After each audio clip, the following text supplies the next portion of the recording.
Prashant from Sciencepedia, and today we are here with a new lesson called Gravitation, and this is the part 1 of the lesson. So first we'll be going into the topic now. So what is gravitation? Gravitation, anything which acts on another body as a force is known as gravitation. If example, even a tower will act a gravitational pull on you and you will get pulled to the tower, but you won't be feeling that pull because it will be negligible, approximately zero, because the mass of the tower is nowhere compared to the mass of the earth, mass of Jupiter, mass of Saturn, mass of moon, etc. So like it will be nearly negligible, okay? And every object exerts a gravitational pull on each other if it has a mass, okay? So after that, we have a legend saying that Isaac Newton, he was sitting under an apple tree. When an apple fell on him, he was wondering, an apple fell on me, like towards the earth, why can't moon be pulled towards the earth? Using this as the base of the fundamental idea, he created the Newton's universal gravitational law. Okay? And Newton's universal gravitational law states that F equal to G m1 m2 by r square, d square. Whereas d is the distance between the radius of the two masses in contact and g is the gravitational constant. Okay? So just keep this aside. Now we will just be seeing, if example you are tying a stone with a thread and you are just spinning it, okay, like, or else you are spinning your ID card. Why is it not falling? Why is it just coming in a circular path? That is because of centripetal force which is pulling the body towards the center of the thread, okay?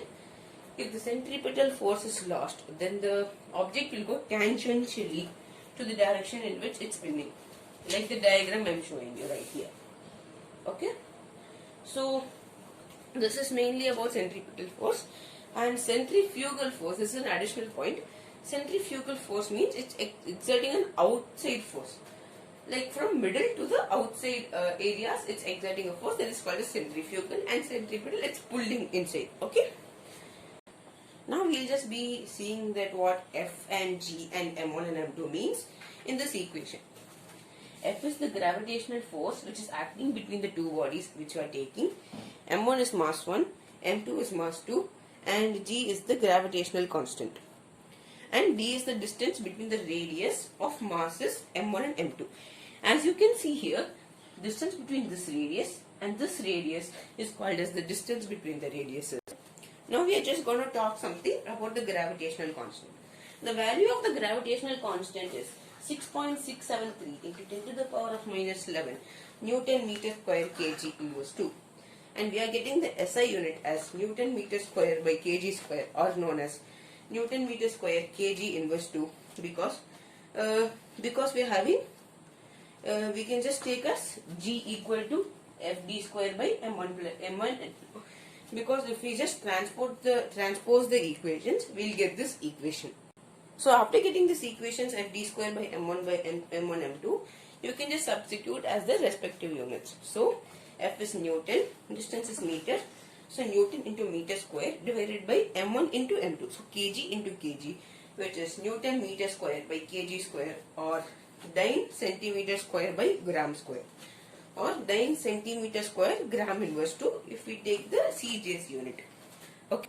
Now we are going to see the characteristics of the universal gravitational law which Newton proposed. Okay. The characteristics are, the first characteristic is it is a universal force of attraction, and like universal force of attraction means it's not only limited between Earth and Moon and inside Earth, okay? This acts all of the universe, okay? And the second point is it acts along the line of the joining the center of the mass, each mass, okay? So the masses are getting joined by imaginary line. See, it just acts on the line, okay? The force acts on that line. And third thing, the universal gravitational law obeys the Newton's third law of motion. That means like every action has an equal and opposite reaction, as you know before. And fourth thing is force is inversely proportional to 1 by r square, okay? 1 by the radius between the distance between the radius, which is F is inversely proportional to 1 by r square, or F is inversely proportional to 1 by d square, okay? And fifth point of the characteristics of the universal gravitational law and is that this is a mass dependent, okay, which is F is directly proportional to m1 and directly proportional to m2, because even you saw in the like direct equation G equal to m1 m2 by r square. So m1 m2 by, so like it just plays a big role in the numerator part, so it should be positive. So m1 and m2 are contributing to this. So just now we completed the characteristics of the universal gravitational law, and now we are going to see the importance of the universal gravitational law. Like, what does it tell us? Okay. So first point, the universal gravitational law tells us about the force that binds on Earth. Okay. And second point is, it tells us about the motion of the moon around the Earth. Okay. Like, we are just getting the force of the gravitational like moon around the Earth by substituting the moon's mass and earth mass and using the gravitational proportional constant, and we can just find the gravitational force between the moon and earth. Okay. And the third point is the motion of planets around the sun. We are finding the motion of the planets around the sun using the universal gravitational law, so that only we will be able to predict the motion of the planets like which are revolving the sun and their gravitational value and their like other details which are scientists are predicting. They are using this Newton's universal gravitational law. And fourth point, the tides due to the moon and sun. Okay, in like Earth, sometimes when the moon is like coming close to the Earth, the tides will increase because of the reduced distance between them.